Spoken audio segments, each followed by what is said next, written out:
Alright, welcome back to the backmarker update. Today we're going to be looking at the Daytona 500, a very, very depressing Daytona 500 indeed. Daytona 500 didn't have many highlights, as you can see.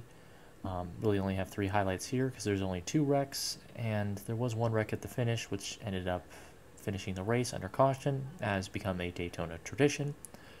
So we're going to be looking at the extended highlights of the race, talk about it a little bit after looking at the point standings, and get my general thoughts on the race. But overall, I thought this race was very boring and also ended extremely poorly. So let's begin with the lap 6 wreck. Truck Series, congratulations. Your series managed to beat out the Cup Series in the most recent caution, or the quickest caution of the race. Cup Series wrecked on a lap 6 and was the first series to get a caution within like the first 6 laps. All the other series wrecked after like lap 7. So congratulations, Cup Series, you're officially the meme of the weekend. So this was the lap 6 wreck, and it basically caught everybody in the back half of the field.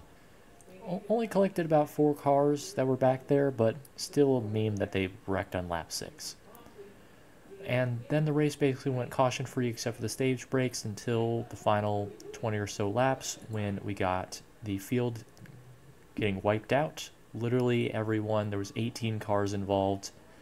Like, Brad Keselowski got spun, and he spun directly into the oncoming traffic, taking out 18 cars. So we had half the field destroyed, and then at the final lap, they decided to wreck. Ross Chastain and Austin Cindric decided to spin themselves, putting themselves in front of the pack, and NASCAR decided, well, that's enough to throw the yellow, effectively ending the race literally on the front stretch. They didn't even wait to see if anything happened. They were just like, throw it.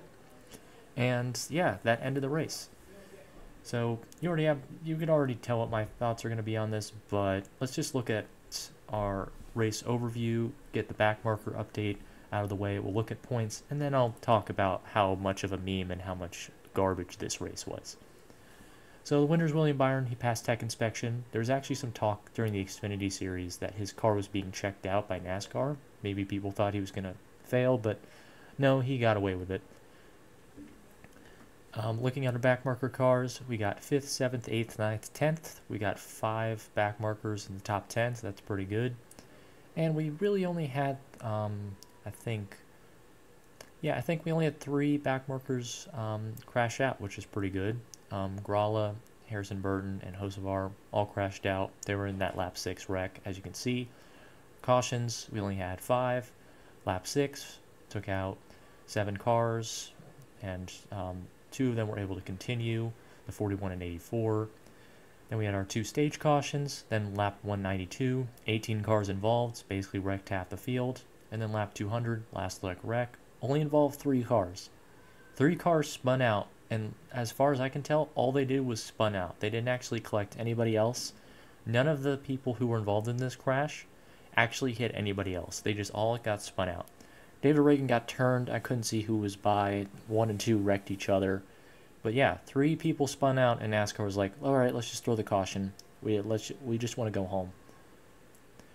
Penalties, the penalty report, not that many penalties. William Byron, vehicle interference for parking in Alex Bowman's pit stall. He had to reverse for Alex Bowman to get in. Cost them both major amount of time. AJ Allmendinger didn't line up correctly, so restart violation, had to do a pass-through. Kyle Busch, have no idea what happened. I just heard that he got a safety violation. Didn't really see what he did. I'm going to assume he did Kyle Busch things, maybe parked too close, tried to run over an official. Maybe ran over the safety cone. I don't know. Jenner Nemechek, over the wall too soon. Pretty standard penalty. Ryan Preece pit before the pit road was open to fix damage, and then he spud later in the race. So 2 penalties for Ryan Preece, and then Daniel Suarez. I don't know what happened here, but I'm assuming that it was either a wrench or a jack that ended up for the equipment interference. But not a lot of penalties, and I'm very surprised that Denny Hamlin didn't speed during this race. I had a lot of people in my Discord saying that he was going to speed, but turns out Ryan Preece took the cake on speeding there.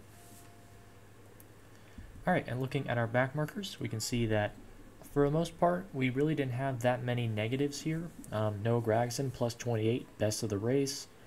David Ragan, also plus 20. He got spun out, but was still able to finish 20th, so plus 20 on the day. That's pretty good. Daniel Hemrick started 37th, up to 16th, plus 21. That's a pretty good day.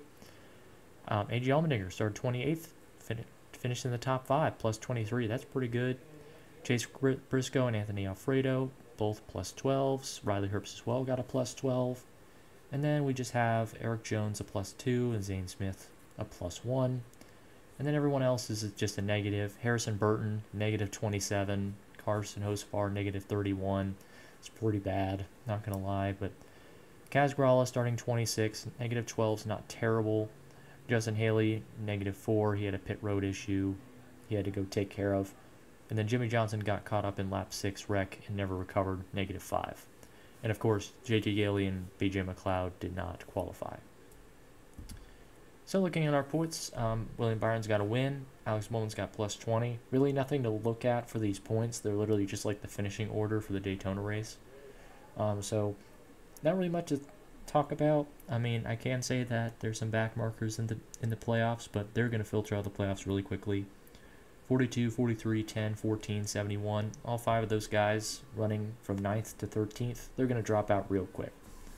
So maybe some of them will stay. Maybe Briscoe will have enough consistency. If any of them stay in the playoffs, then they're not going to be counted as back markers. I'm just counting them as back markers because they were low in points last year. But if they become playoff contending, like some people say Jones and Briscoe are playoff contenders now, I've yet to see that, but if they do, then I'll take them out of the backmarker category, and we'll take the 2 lowest point standing cars to replace their spots.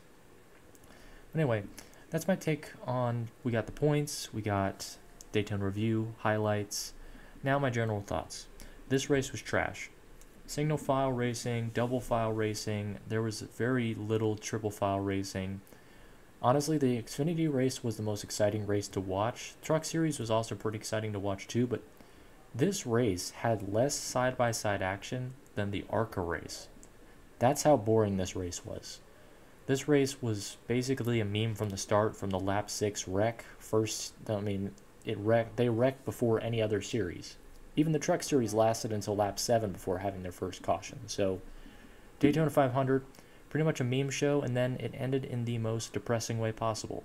3 spinouts on the final lap. No one else got collected, but NASCAR decided 3 spinouts into the grass. That's enough to end the race on the final lap. They didn't even get to turn 1 on the final lap before they're like, let's just call the race. So William Byron gets the win. Hendrick 1-2 finish. I'm honestly not really that torn about the finish. I'm just glad Elliott didn't win because, I mean, I'm not really a big Elliott fan. After like his career has pretty much been just, I want to be the best and I am clearly not the best, so I'm just going to pretend that I'm the best and wreck people on purpose. So I don't really like Chase Elliott. He's on the playoffs right now. Hope he drops out, but I don't really want to give him too much beef because I don't want to jinx any of my other favorite drivers. For people who are in the playoffs right now that I like Kyle Busch is in 4th. I really want him to win some more races. Corey LaJoie, hope that he gets a win in the restrictor plate tracks because I feel like he could do it. John Hunter Nemechek, like seeing him up the front. Eric Jones as well. Would like if Noah Gragson could drop out of the playoffs. It's great to see Truex in the playoffs. Hope he gets in the playoffs this year. This could be his last year in racing or next year because, I mean, he's getting pretty depressive in that 19 car. I mean, it's got to be his last couple seasons, but anyway, meme show over race. I mean, it's the Daytona 500, so thank you guys so much for watching. Like if you like, dislike if you don't, subscribe if you like it, and I'll see you guys next time. Toodaloo!